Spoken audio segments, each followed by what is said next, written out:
I only think of learning opportunities. And everything is a learning opportunity. And it's either a learning opportunity that went according to plan or it didn't go according to plan. But it is still a learning opportunity, right? And so when you look at it that way, everything is therefore worth doing. And it takes away the shame of trying things and taking risks and being bold and being courageous. Because then you're like, you know what? Okay, it didn't work out as according to plan, but I learned something. And what can I learn from this so I can move forward?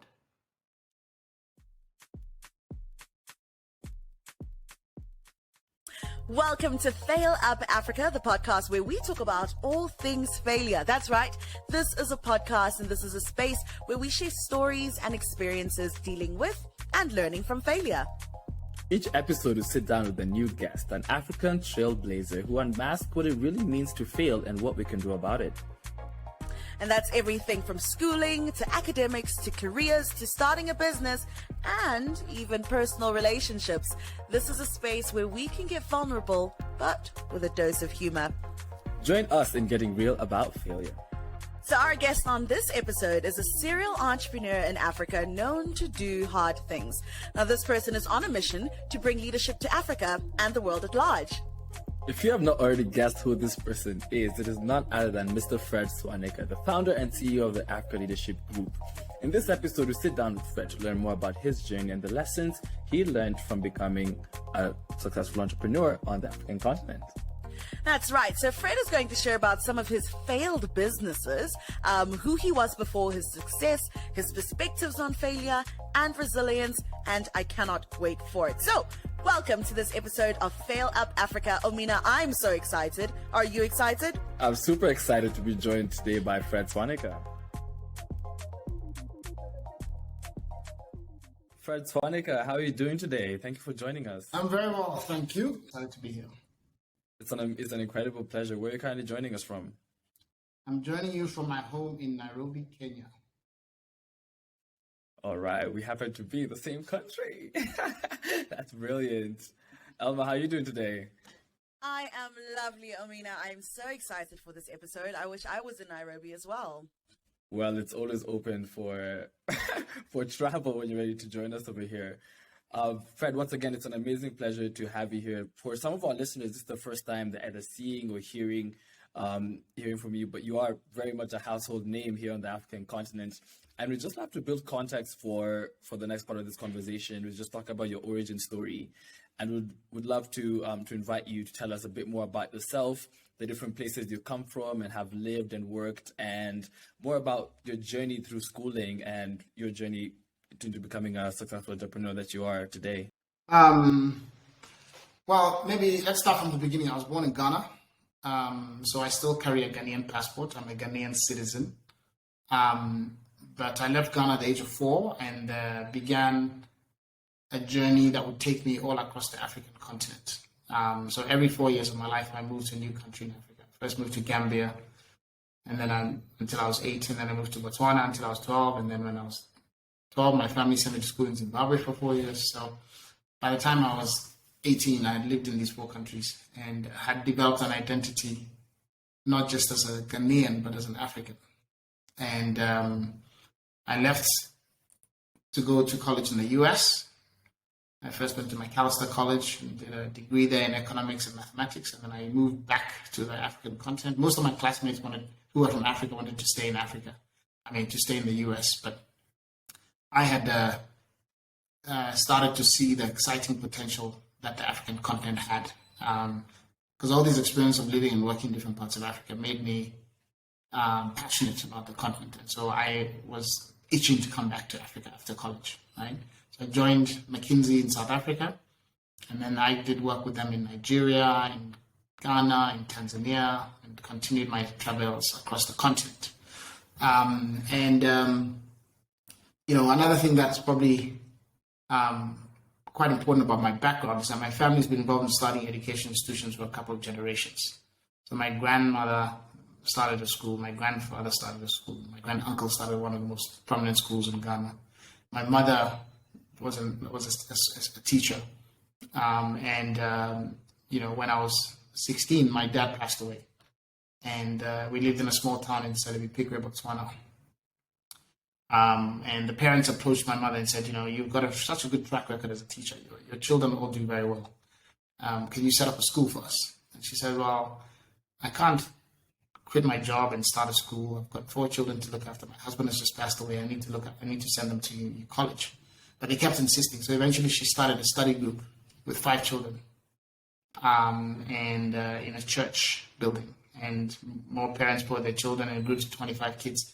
By this time, I had finished my A-levels in Zimbabwe, and I had a year to wait before I went to college. So she made me the headmaster of the school, and I ran it for a year, and I learned, how to launch an education institution with excellence. And I didn't know it at the time, but that experience was going to be a defining moment for me that would later on prepare me to do what I've gone on to do with the African Leadership Group. So those are some of the things that are most prominent about my foundation story. And since moving back to South Africa after business school, so I worked in South Africa for a couple of years. Then I went to Stanford to do my MBA, and then I came back again to South Africa and I started African Leadership Academy, and then I went to Mauritius to launch African Leadership University, and then now I'm living in Kenya. So I spent a lot of time in Rwanda. Like I said, I'm an African. I'm not a Ghanaian anymore.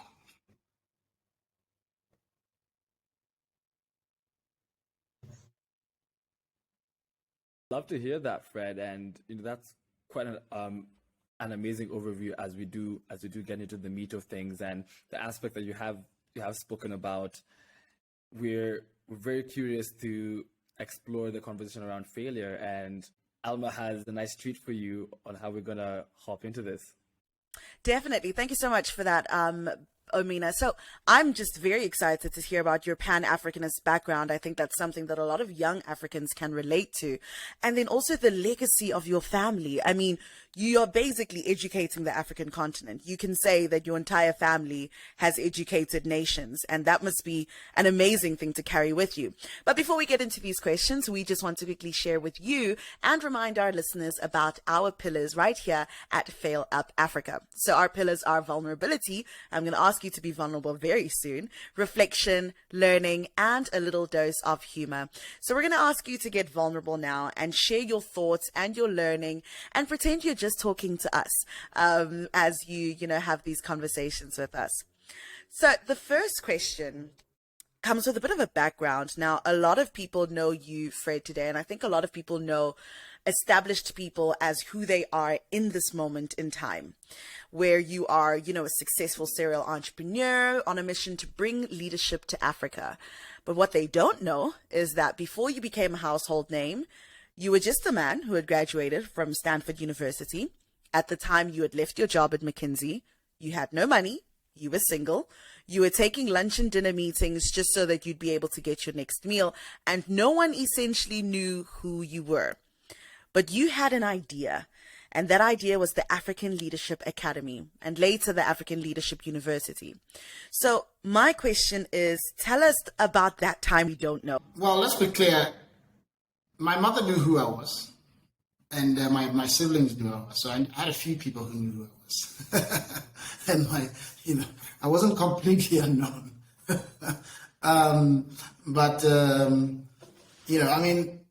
Basically after working in different parts of Africa, and living in different parts of Africa, I had really come to see that Africa had tremendous potential. But we were being held back by the quality of our leaders.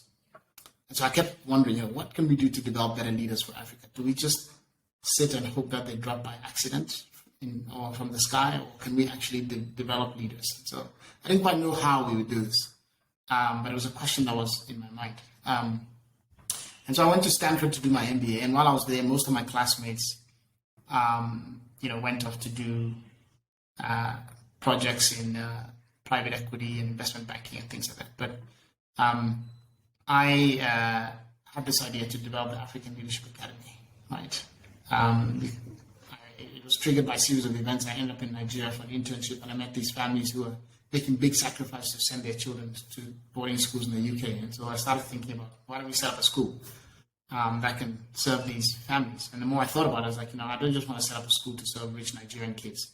I want to set up a school that's going to solve big problems for Africa. So I'd been thinking about this issue of leadership. And so, okay, why don't we make the focus of the school to be developing leaders?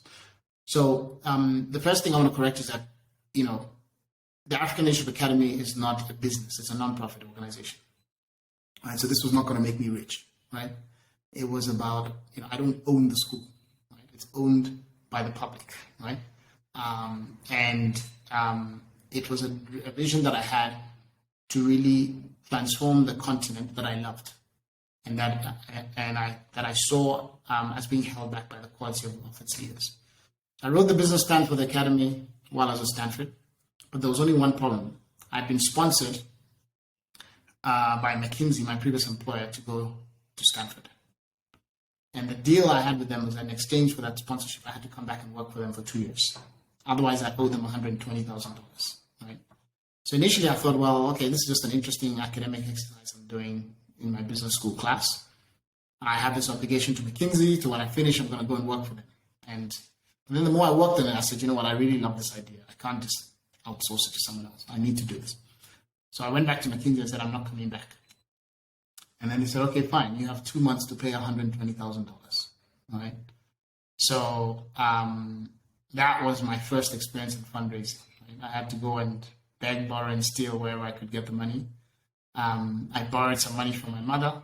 And then I had raised a little bit of money to start the academy. And in there, I had some salary that I was going to pay myself. I gave all that salary to McKinsey. So now it meant I had no money. And so the way I survived, for 2 years, I had zero salary. I would make sure I scheduled a breakfast meeting, a lunch meeting, and a dinner meeting. So that, when the bill came, I would reach out pretending like I was going to pay for it. And then they were like, oh, no, don't worry, we'll take care of it. You're a starving entrepreneur. And then I'm like, really? Are you sure? No. And then thankfully they would pay. And that's how I survived. And I was like, whoa, I made it through another meal, right? I slept on people's couches. I stayed in cottages. And then, in fact, of the $120,000 that I owed McKinsey, I was able to come up with $110,000 within 2 months. But there was a final 10 that I couldn't come up with. And so, for a year, McKinsey was chasing me for their debt. And when I saw their phone number calling, I would ignore it and whatever, and I was hiding. I was a fugitive, basically, right? Hiding from McKinsey because I owed them this money. But I made sure that I found the money to pay them back. So eventually, after 1 year, I paid them off. And there's a very interesting lesson there about doing what you say you're going to do and delivering on your commitments, right? Because later on, then McKinsey went on to become one of my biggest supporters. Many McKinsey partners funded us. They introduced me to people in their networks because they said, this guy can be trusted. He actually delivers what he says he's going to do. Even if it's a little bit late, he always does what he says he's going to do, right? And so during that time, there was even a moment where I vividly remember I'd gone to the US to try and raise some money. Someone had sponsored my ticket. And I went in New York City. And I went across the river, Hudson River, to New Jersey to raise some money. I met this donor. They didn't give us any money. Meeting didn't go well. I was so broke that I didn't even have train fare to take the train back to New York. So I remember standing on the side of the river in New Jersey, looking on the other side. I can see Wall Street. My classmates from business school are working in the skyscrapers, making hundreds of thousands of dollars. And I didn't even have $1 or whatever it cost to take the train back to New York. And that's how broke I was. And those were 2 years of, really challenging moments where I kept wondering, why am I doing this? Why am I chasing this dream? And nothing seemed to be working. To respond to that, before I hand over to Omina, I think a lot of the times as Africans, when we hear that other people are abroad, which is overseas, and they're broke, we think it's a different type of broke, right? It's like, you're in New York, how broke could you possibly be versus someone else who is, in a village somewhere. But when you put it into context and you say that, you didn't even have money for transport, then it sort of makes it come back to life. But what would be a quick response to those who are, first of all, aspiring to the American life, aspiring to the overseas life, and those who don't really think that you were that broke because you were overseas? What would you say to them? I'll say to them that when you don't have a meal to eat, it's the same everywhere in the world, right? So a hungry person is hungry no matter whether you're in New York or you are in Africa or India or whatever. And if you don't have money to take a train fare or to take a train or to take a matatu, it's the same thing, right? So poverty is real, whether you're in Africa or you're in the US or you're in Europe or whatever. Of course, if I was a US citizen, it would have been a different story, because maybe I could have gotten unemployment insurance, or I can participate in social security services that they have, but I wasn't eligible for those things. Right? So I would say that yes, life outside of Africa is often over glamorized. I always really believe that if you go outside of Africa, you will never quite belong. You will never be able to. You will always be a second-class citizen. There was always a feeling that you will not be able to cross usually, right? There's discrimination. You're looked down upon. So and those things are worth more than money, right? Your dignity. And so for me, I love living in Africa, and I believe that those of us who are educated and we have opportunities, we should stay in Africa and make it a great continent. And even if you don't make as much money as you might make somewhere else, you have something that's worth more than money, which is your dignity and your pride. And you're able to see the difference you're making. And what I also say is that your lifestyle in Africa on much less money is often better than the US. So you go to the US and you're making what seems like a lot of money in US dollars, but your costs are also very high. So you're staying in some tiny apartment, it's cold, the heating is not working, you're suffering, right? So many of these people that you see who leave and they go and live in the US, they're driving cabs, they're cleaning toilets, they're not doing things that you want to do. Right? So, it's not as glamorous as you might think. It's interesting to hear your perspective. I want to quickly just dig into trying to understand exactly what got you to where you are today in terms of your confidence, your self-awareness, your ideas of failure and success.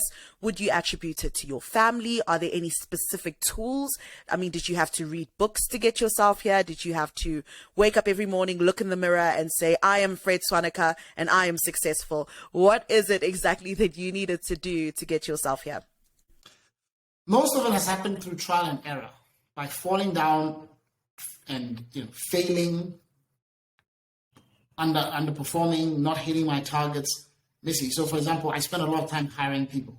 I put a lot of effort on selecting people, studying how, because in the early years of my career as an entrepreneur, I made lots of mistakes in people that I hired. Right, 50% of the people that I hired were terrible, and I had to, eventually it caused a lot of problems for me. Right, in the early years. And then I learned from those experiences before I went on to do much larger scale things, how to hire people. So I'm so glad I had those experiences, right? Today, I'm happy with 90% of people that I hire because I've learned from those experiences, right, of how to hire great people, right? I tried to get a scholarship to the US when I was 16. I failed at that. That prepared me 2 years later when I applied. I learned how to better position myself, and then I got admission to 5 universities and full scholarships at 3, right? When I was in my early career at McKinsey, I was kicked off a project because I wasn't managing my relationship with the clients well. And that taught me humility, and I was going around as a smart, cocky 21-year-old trying to show everyone how smart I was, right? And they kicked me off the project. I almost got fired from McKinsey. That taught me how to be more humble, and that actually you don't want to be the smartest person in the room. You need to make others shine better. That's how you actually survive. That's actually what makes you successful, right? This first summer program that we launched as a precursor for ALA, we were expecting 150 students to come, and we're going to make $600,000 revenue. We only got 50 students to come, and we only made 30,000 revenue, right?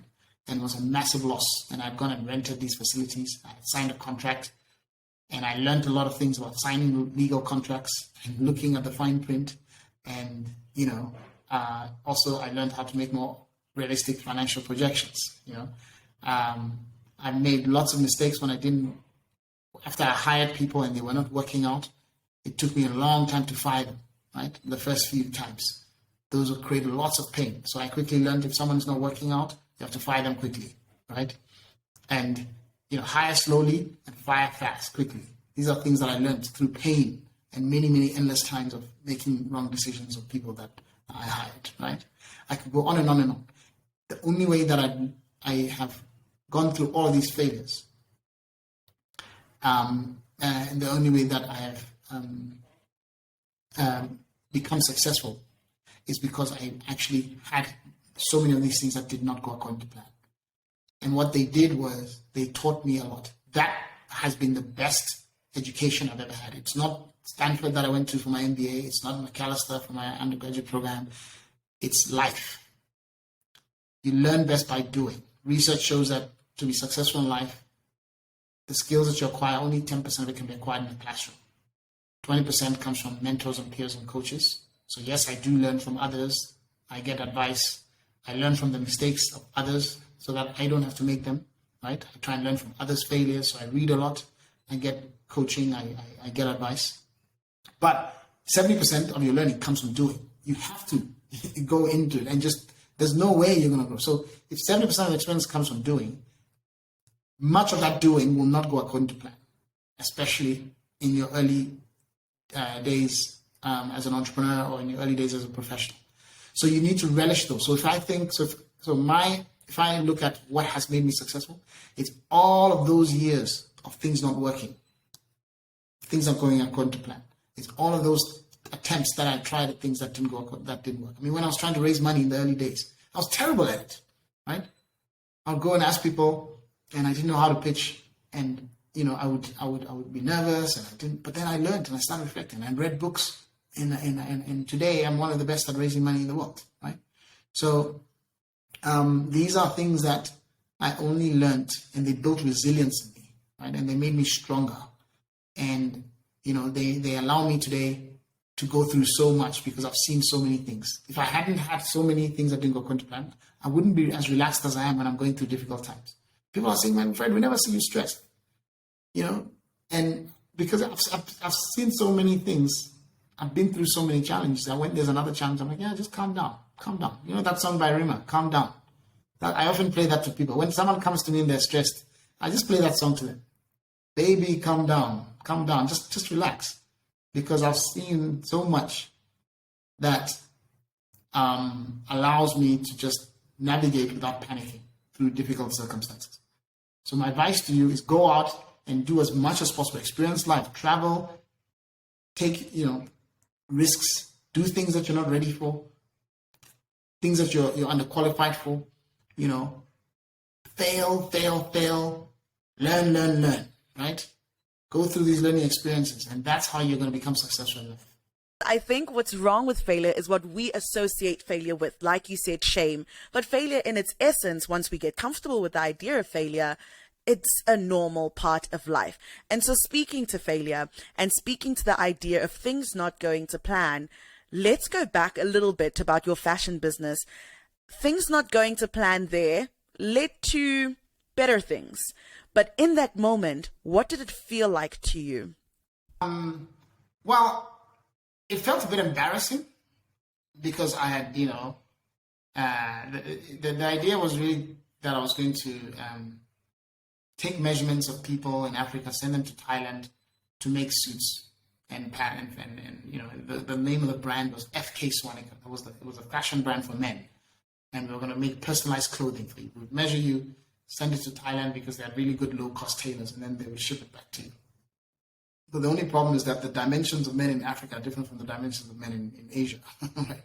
So, you would come and these pants would not fit, the men that we had taken the measurements of in Africa. And there were other things that didn't work. So, in the moment, of course, it was disappointing. It was embarrassing for me to have set expectations amongst my early trial customers. They were expecting this beautiful fitting, trousers and jackets and everything. And things came, it was too tight, it was too loose, and then it was like, Fred, what's happening? This thing that you said was going to be, so beautifully done, it's a mess, right? So of course you're embarrassed. Your reputation is a bit tarnished. You are you're disappointed. And it's also, it felt painful when you lost money because I put money into that. And, of course, it meant I had less, to live on and so forth. Right? So, when things don't go according to plan, absolutely, you have a lot of negative emotions that go with it. Right? But then on the other hand, I learned lots of powerful lessons from that experience. So for example, I realized that I actually really wasn't that passionate about fashion because I didn't try very hard to solve the problems that came up. I gave up very easily. I was like, this thing isn't working, whatever, and I moved on, right? It turns out that later on, actually, people were able to build models similar to what I was trying, but they had, I guess, been much more passionate about it than I was, and so they kept going. So one of the things that I learned about is not to enter into businesses that I'm not passionate about, just because it could be a viable thing doesn't mean that you should do it. You have to really find the intersection of things that are viable and you're passionate about.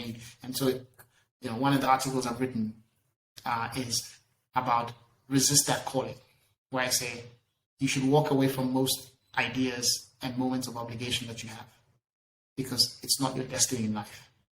And I say you should ask yourself 3 questions before you do something. 1, is it big enough? 2, is it something that you're uniquely positioned to do? And 3, are you really passionate about it? Right? Part of that philosophy came from that experience that I had. Right? The other thing I learned is that whether you're doing a small business or a big business, the efforts that you put in tend to be the same. Therefore, you might as well work on a big business. Right? So it was a lot of hassle to set up that fashion business and everything, but it was never going to be a really big business, right? Or it wasn't going to have much impact. So, for example, if you look at people who work in the market stalls, right, in Africa, they are up at 5 a.m., 4 a.m. even sometimes to go and buy things. They take it to the store. They're there by 7. They open. They work hard. They leave at 10 p.m. They go home. They don't sleep. Saturday, Sunday, they're working. Very, very hard work. But they make really small money at the end of all that. Then you find the guys who started Google, they also work hard, right? But probably even work less hard than these guys. But they make a lot more money. So if you're going to start a business, it's almost about the same amount of effort, whether it's a small business or big business. So you might as well put in that effort towards a big business. So therefore, or something that's going to have much more impact if it's a non-profit, right? So those are some of the lessons that I learned from that experience. But yeah, I've got many, many, many more experiences of things that didn't go according to plan. Things that conventionally you would call failure. But like I said, I stand by my perspective. I see them only as learning opportunities, not failure. Thank you for sharing that, Fred. I think that's a very powerful message. I'd be curious to hear, Fred, what was currently happening in the African ecosystem in terms of solving the problems that is still happening today? Where are some of the areas that we're going wrong as entrepreneurs, as people who are ideating solutions for the African continent that would be important to highlight, tracking back to your message on solving the big problems that are currently facing Africa? Africa actually should be the entrepreneur's paradise, right? Because entrepreneurs ultimately are people who solve complex problems in creative ways with limited resources. And that is the story of Africa. We have lots of problems, and they are complex. We have to be creative to solve them, and we have limited resources, right? So it's the best place to be an entrepreneur. It's your playground. There's so many ideas that you can come up with as an African. In more developed markets, so much has already been done that they're now solving luxury problems. They're solving things that are not really pain points for people in society, right? They're coming up with things like TikTok, so that they can entertain you and you can watch cats dancing and things like that. I mean, the world can live without that. But in Africa, the things that you have to solve are life and death often. It's like healthcare. It's agriculture so that people can eat. It's like you have to build infrastructure so that people can have a roof over their heads, right? These are really big, meaningful problems, which are much more exciting to solve. You really see that you're changing the world. You're not just making money or building a business. You're creating jobs for people. And you're ultimately, creating history when you're an entrepreneur in Africa, right? So it's a very exciting place to be. And you're solving problems that are so complex, it's so difficult that if you can solve it, you're actually going to have a long-term market because it's not going to go away tomorrow. Because all of these luxury problems that people are solving in the West, they are fads. They are things of the moment. 10 years ago, people were on MySpace. Then MySpace disappeared and they went to Facebook. Then Facebook moved from a place where young people were, and then the old people went onto Facebook, and then the young people migrated to Snapchat, and then now they're on TikTok and Instagram. And next, in 5 years' time, all these things will be gone, right? There'll be some other things that will come up. But we have a 50-year problem with education in Africa.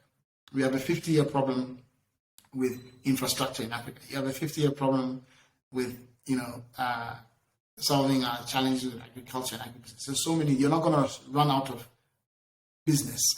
You're not going to run out of ventures to launch in those spaces because they are big long-term problems to be solved, right? And that's why I'm saying, so to the extent that we're going wrong in Africa, the one, we're not necessarily picking these big long-term problems. For example, agriculture is a huge opportunity. We spend $50 billion importing food into Africa that we should be growing. We have perfect soil and conditions and water, rainfall. But we are importing that. The average age of a smallholder farmer in Africa is 60 years old. Young people are not going to agriculture. You shouldn't do agriculture, it's agribusiness, right? So it's not about digging on farms. It's about supply chain and logistics and agri-tech and agri-finance. And there's lots of cool things you can do in agribusiness. And there's $50 billion worth of money to be made. Where are the African entrepreneurs going into the space, right? And there's lots of other things in it. So, and also I don't think that enough young people are taking risks to become entrepreneurs, right? We need to take risks. We need to, entrepreneurship, the culture of entrepreneurship needs to be much more prominent in African societies, because very often African parents want you to be a doctor, a lawyer, an engineer. They think that if you're an entrepreneur, you only are doing it because you failed at getting a job. It needs to be the other way around, right? You shouldn't do, you should become an entrepreneur because it's the most exciting role to do. Entrepreneurship should be your career, not a backup only if you can't get a job somewhere else. Very correct, Fred. And when you spoke about failure in relation to how it's built up in our minds from school, when you fail an exam, when you're going through early education, we actually spoke about this From your parents as well. And from our parents, right? We actually spoke about this in episode 0, where, myself and Elmer were talking about where our ideologies and view on failure was built up from, being the education system. And the work that you do is greatly involved in reimagining education. And I'd be curious to see where reimagining failure would fit into that. How do you think Africa, or rather, what do you think Africa needs to do a bit differently when it comes to shaping mindsets around failure? And what advice would you give to young people in doing that, as well as probably parents who are also listening to this episode right now? Well, one thing I would do if I had a magic wand is I would get rid of grades. I would remove all grades from education, from schools. Because grades rob you of learning, right? And so you typically sit an exam or you do a project, and then after 1 month or 2 months, you find out the grade you got. It's just a letter, B, C, F, A. But no one tells you why you got the B, or why you got the F, or why you got the C, right? You just know that you didn't meet the mark, right? And so, and often you find out long after you've taken this assessment. What I rather believe we should be doing is giving young people feedback. So even if you got an A, what are the things you did well? What are the things you could have done better? So that the end goal is mastery, not just because no matter what level you found yourself in, you can always get better, right? So what we should be doing is giving people feedback. Okay, you did that project. Here's the 5 things you did well. Here's the 4 things you could have done better, right? These are the things that you should work on. So then it allows you, it builds in you the confidence to keep trying, right? I would also have parents and teachers stop shaming people who don't succeed in exams or in projects that they do. Because often, I remember they would write on the board, these are the people who got the A's. These are the people who got the C's. These are the people who got those of you who got to stay behind. You are being punished. You have all of these things that make you less willing to try. And so you always want to then follow the safe path. And people who follow the safe path do not change the world. We need more people who will go off the path, who will do dangerous things, who will take risks. And they must not be scared of failing. They must be like, oh, that's a great learning opportunity. I'm going to go in that direction, even though there's no clear path and there's danger. It could not work. I know I'm going to learn a lot, so I'm going to go in that direction.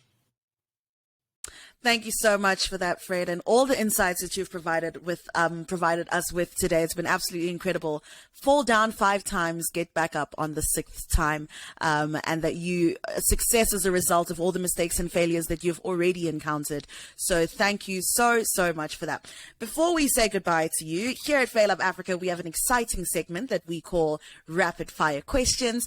It is a segment rather that our listeners, or English is gone, can expect to hear from us every single episode that we have. So we're going to ask you very quick questions, and we just want an answer that is short with no explanations. Will it get you in trouble? We're not sure, hopefully not, but no explanations, just an answer. And today's rapid fire segment is called Throwback to My 18-year-old Self. I'm sure that's not too far away. Hey Fred, that was just the other day where you were 18. Just last week. Just last week. All right, so are you ready? Let's get into it. I want you to think back to the time where you were 18 years old and you were the headmaster at your mother's school. What is the one mistake or serious error of judgment that you made during this time? Very quickly. Man, that's such a long time ago. Perhaps not collecting school fees from a parent who was supposed to pay on time. I have so much to say. Go ahead, Nomina. That's a funny one, friend. Next question. Finish the sentence. When I was 18 years old, failure was... An exciting learning opportunity. Well, you were 18 already. Mm-hmm. Oh, okay. What is something you were really bad at when you were 18 years old? I was really bad at following fashion trends. So whenever everyone was wearing one thing, I wanted to be different and I would wear something else. Fred was different from the get-go. Next question, Fred. Netflix is making a movie about your life. Who would you tap to play you in the movie? Michael B. Jordan. Oh, of course. Oh, of course. You know, I was banking on Idris Elba or Will Smith, but of course it had to be Michael B. Jordan. And last 2 to go. So given the context of this podcast, what is the one piece of advice that you would give your 18-year-old self? Try as many things as possible, live as diverse life as possible, go out and experience life and do things that you're not ready to do, and that will prepare you much better than anything you'll ever learn in school. Brilliant advice, Fred. Last question. When you were 18 years old, thinking about your future, what did you hope you would be remembered for? I hope that I would be remembered for having made a difference to Africa. And I guess you can clearly say that you have definitely achieved that goal and you will be remembered for that. That wraps us our rapid fire questions. And Omina, I hear you've got something special.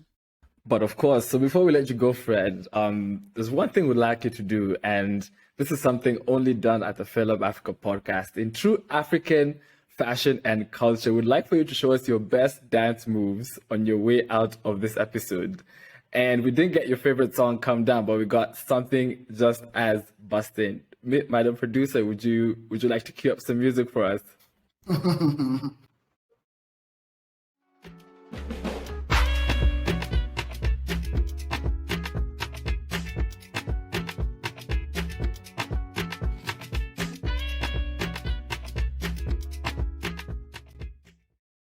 Awesome, Fred. I can see that back when you were 18 and even now, you were definitely the life of the party. So thank you so much for that. Like Omina said, this is the first ever only on FailUp Africa will you see Fred Swaniker dancing. So I think that'll be our tagline to get everyone to watch and listen to this. Omina, how's this episode been for you? Wow, Fred has such a brilliant perspective to life, and you can only get this from such one-on-ones. And definitely looking forward to seeing how the next decade, especially, looks like for not just the podcast and Fred, but a lot of the lives that he's impacting. So thanks so much for sharing this with us, Fred. You're most welcome. 100%. All the best with the rest of the episodes. Thank you so much. What an insightful episode with Mr. Fred Swaniker. I hope you feel challenged. I hope you've learned something, and I hope that you see that failure is something we all go through. More experiences are coming your way, so make sure to let us know in the comment section who you want to hear from in this podcast and what topics you'd like to hear. Shout out to the winners of the hashtag My Failure Moment contest on Instagram that we hosted here at FailUp Africa. First place went to a group actually. We had Philbert Minja, Stacy Gare, and Adebanjo Oluwabunmi. Shout out to you guys for coming in first place. Second place, we had Philip Ogonda, and third place, Moses Sebikan. Shout out to every single one of you for sharing these moments with us. Awesome stuff. And we've got more competitions coming up. So make sure you follow the FailUp Africa page. Make sure that you are interacting with everything that we do. We are working on more experiences. So you definitely want to stay tuned. Follow us on Instagram, Facebook, and see what we have in store for you. Thank you again for joining us on this episode. It has been awesome. I'm your host, Alma Akab, and Boniface Omin, also known as the local noisemaker, and we'll see you all next time.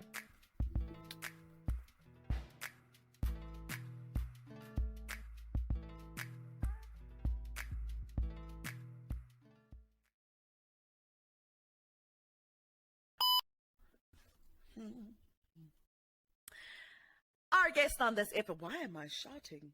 Hey. Yet again. All right. We hope for you to join us here on the FailUp podcast as we get real.